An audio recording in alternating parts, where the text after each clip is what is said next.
Makanya ulama-ulama dulu nyebut doa ini dengan nama doa sapu jagat. Bagaimana kalimatnya Ustaz? Enggak usah saya ajarin. Ini anak-anak udah jago banget. Rabbana atina fid dunya hasanah wa fil akhirati hasanah wa qina azabannar. Pendek memang kalimatnya, tapi bobotnya terkandung dalam doa ini luar biasa. Maka siapapun dia, dari mana asal dia, kalau dia seorang muslim, pasti ini tujuannya.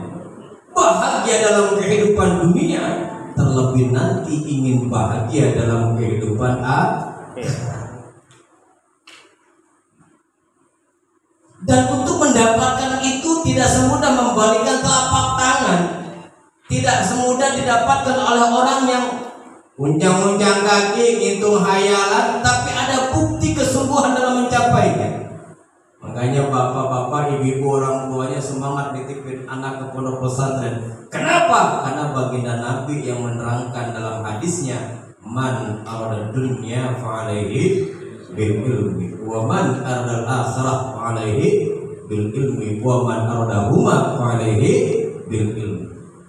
Kalau kau ingin bahagia dunia, dengan ilmu, ingin bahagia dengan akhirat, dengan ilmu. Apa yang dimaksud ilmu di sini? Ulama sepakat adalah ilmu agama. Karena dengan ilmulah agama, orang yang memang tujuannya akhirat, maka dunia itu lewat, akan bersimpuh di kakinya. Kalau tujuannya adalah akhirat. Tapi kalau anak-anak generasi kita hanya diwariskan ilmu umum tanpa dasar pondasi ilmu agama, maka mungkin mereka akan mendapatkan kebahagiaan dunia akhirat, tapi mereka akan jauh daripada kebahagiaan akhirat.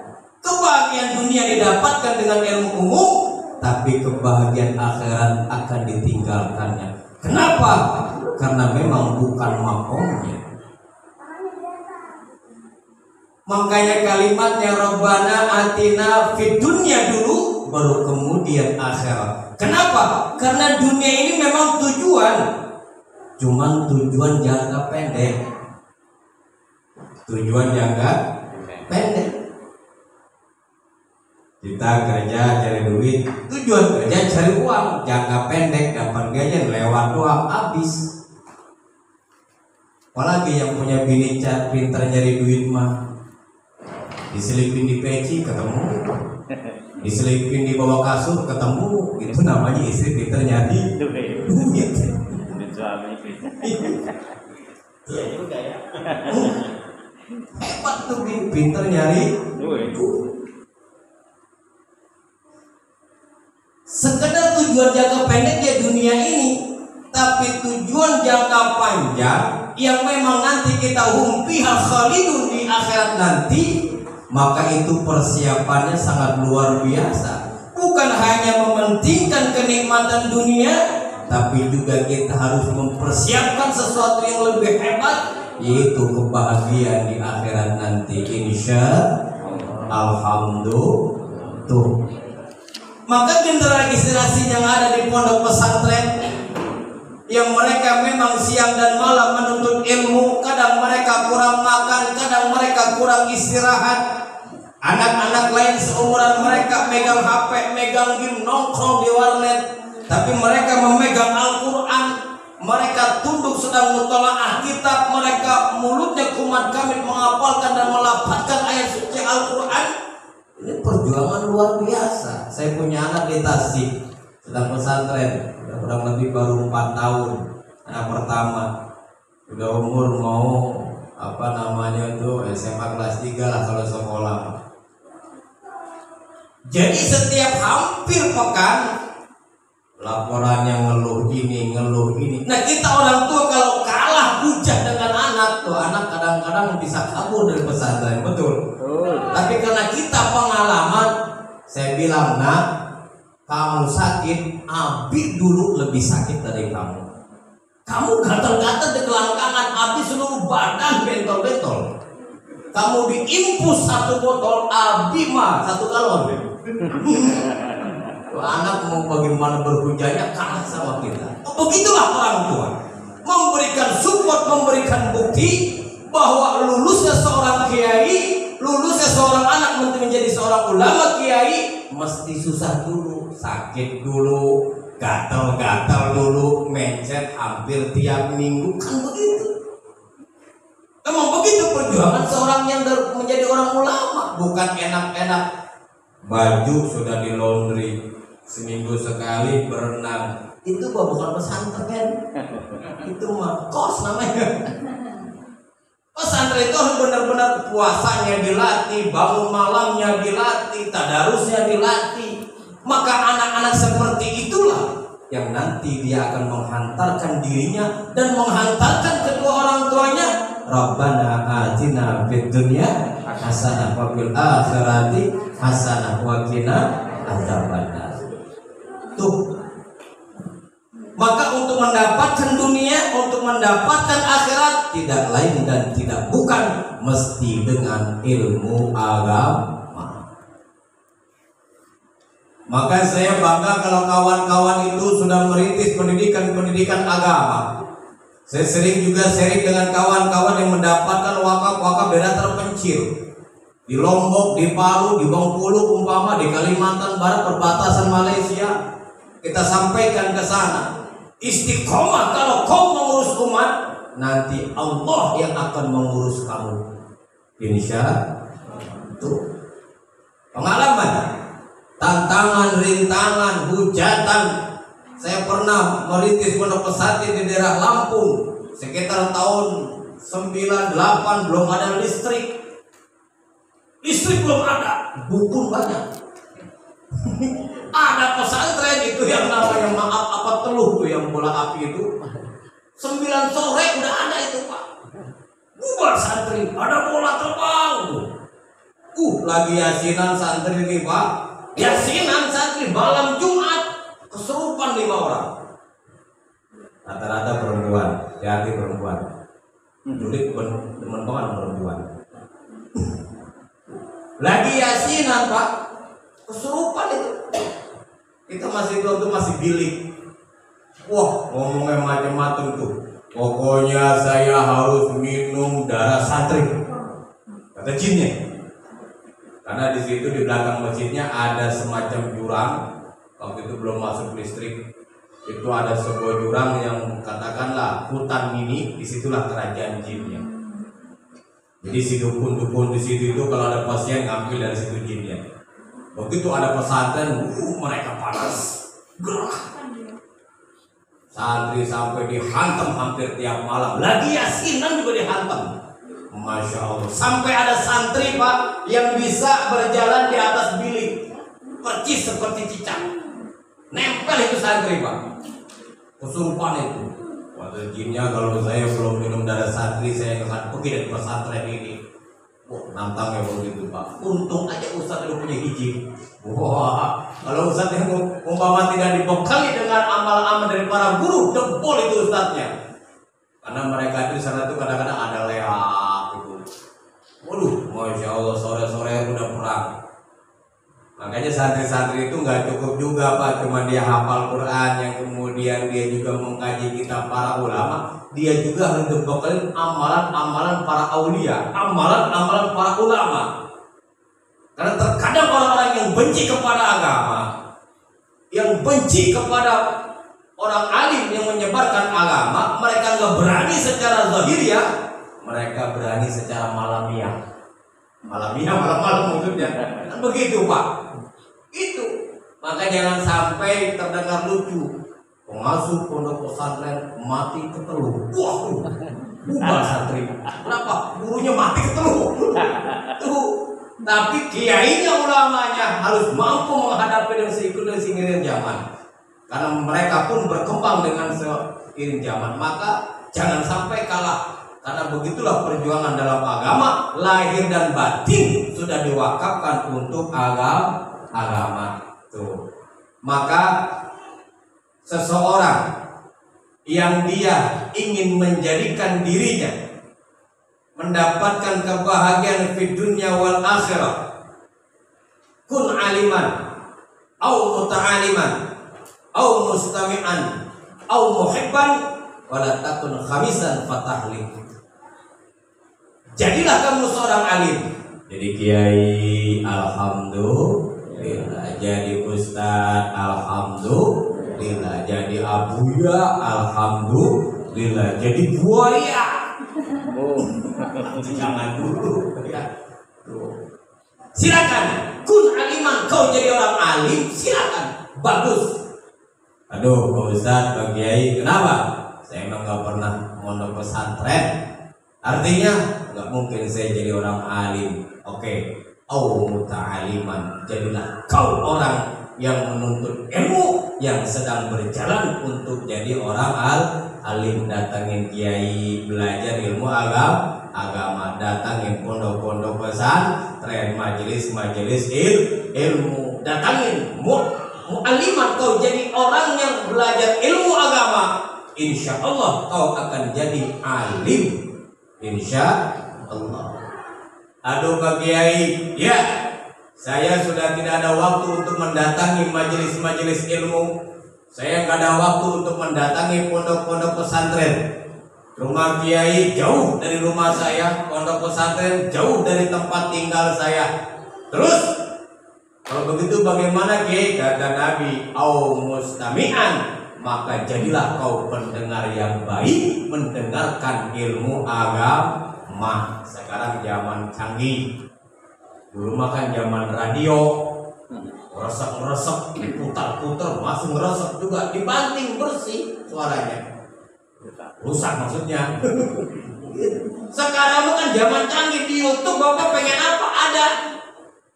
Ustaz menerangkan masalah fikih, timbul tuh Ustaz Hidayat, Ustaz Somad, Ustaz macam-macam, berbagai macam aliran timbul, dengerin.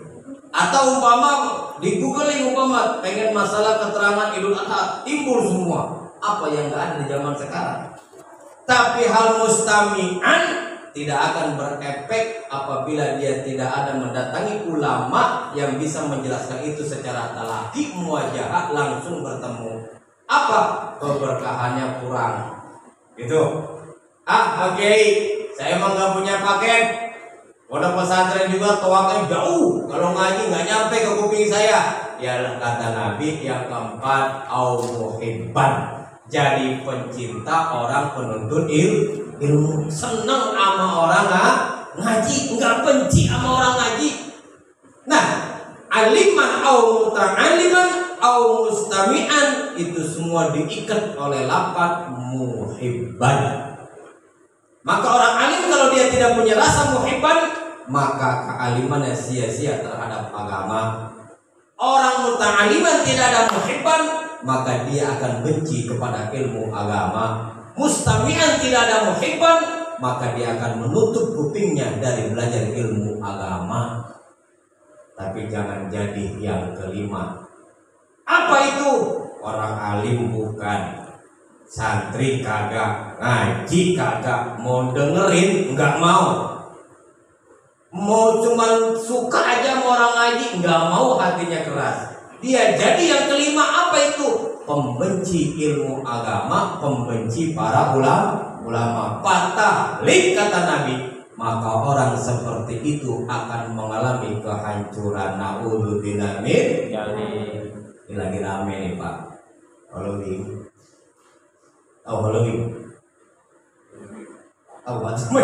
Susah nyebut itu. Apa tuh yang di kita menjadi apa namanya itu? Oliving Pak, pelanggan emang Pak. Oliving ya. Lagi rame nih Pak. Ini kalau nggak ada berkahnya ulama, kalau nggak ada orang yang girohnya semangat tinggi terhadap membela agama, ini nggak akan pernah tersentuh hal seperti ini Pak. Nama Nabi kita digratisin sama alkohol, bayangin. Ini memang sengaja Pak, dipancing umat Islam dan umat-umat selain Islam dipancing. Marah kagak nih? Itu kalau kagak marah Pak, nanti bisa digambar itu Nabi disandingkan dengan alkohol. Begitu akhir zaman. Makanya hebatnya umat Islam, tatkala disentuh Allahnya, dihina Qur'annya, dicaci maki nabinya, masih banyak ulama-ulama yang semangat membela agama. Alhamdulillah. Lihat Pak, teguran dari Allah, berbagai macam kasus menimpa dia. Betul. Tuh kualat namanya. Hati-hati. Kenapa? Daging ulama itu racun. Daging ulamanya racun, apalagi menghina baginda Rasul. Kita nggak pernah kepikir Pak, dan baru ada ini zaman ini yang nama Muhammad alkohol gratis. Baru ada Pak ya? Belum pernah ada sebelumnya? Belum pernah. Ini kan benar-benar luar biasa Pak. Bagaimana kita punya agama mau dirusak.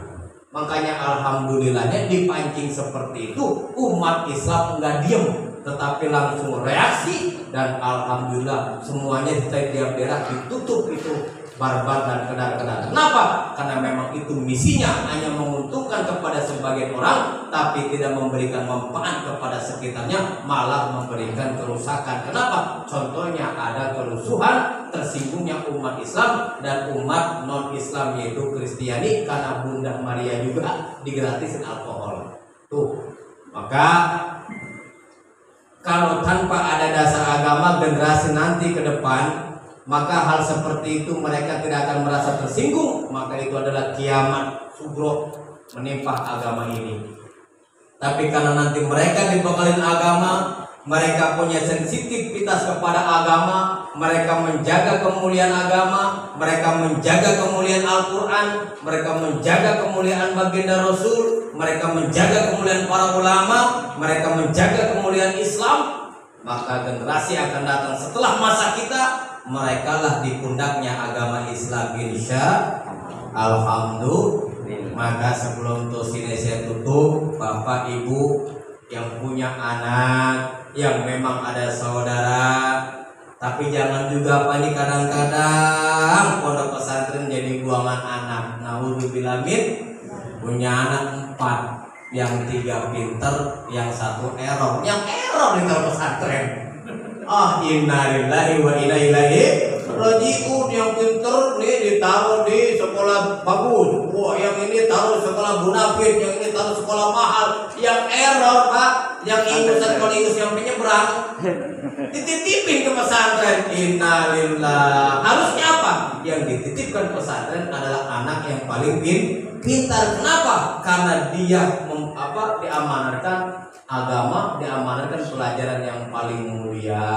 Tuh, jadi Bapak Ibu yang punya anak, entah berapa anaknya, jangan semuanya ditasarufkan, diwakafkan untuk dunia, tapi satu coba wakafkan untuk agama, dan wakafkan anak yang terbaik. Maka saya katakan kepada anak saya, kamu sakit, kamu diinfus, kamu budikan. Abi sebagai bapak kamu sudah mewakafkan kamu untuk menuntut ilmu agama. Andaikan kata kamu dicabut nyawa di pondok pesantren, nih Abi ikhlas demi Allah. Saya gitu pak anak saya. Gak berani dia, gak berani menurut. Kenapa? Kitanya harus tegar. Maka dengan demikian anak-anak kita insya Allah akan istiqomah di dalam menuntut ilmu agama, istiqomah di dalam menghafal Quran. Nanti kalau sudah punya bekal Al-Quran, awas jangan terlena dengan cuman hafal Al-Quran. Kenapa? Karena masih banyak pan-pan ilmu yang lain. Datangi pondok-pondok pesantren yang memang mereka mengajarkan kitab-kitab para ulama. Saya pertama kali nyantren di pondok pesantren Jamiatul Quraniyah. Pesantren yang tiap hari bergelut dengan Quran aja, dengan qori saja. Begitu sudah lulus, kata guru, dah kamu sudah khatam, sekarang kamu cari pondok pesantren yang mengajarkan kitab-kitab para ulama. Karena itulah bekalnya di dunia wal akhirah. Amin ya rabbal alamin. Demikian saja. Mohon maaf apabila ada kekhilafan. Mudah-mudahan walaupun sekapur sirih tapi memberikan hikmah, terutama kepada diri saya, karena bagaimanapun saya adalah orang tua dari putra saya yang sedang menuntut ilmu dan jauh di sana. Dan ini mudah-mudahan menjadi support, menjadi penyemangat orang tua benar-benar ingin mewakafkan anaknya kepada agama yang nanti tujuannya mendapatkan kebahagiaan dunia akhirat. Amin ya rabbal alamin. Billahi taufiq wal hidayah. Wassalamualaikum warahmatullahi wabarakatuh.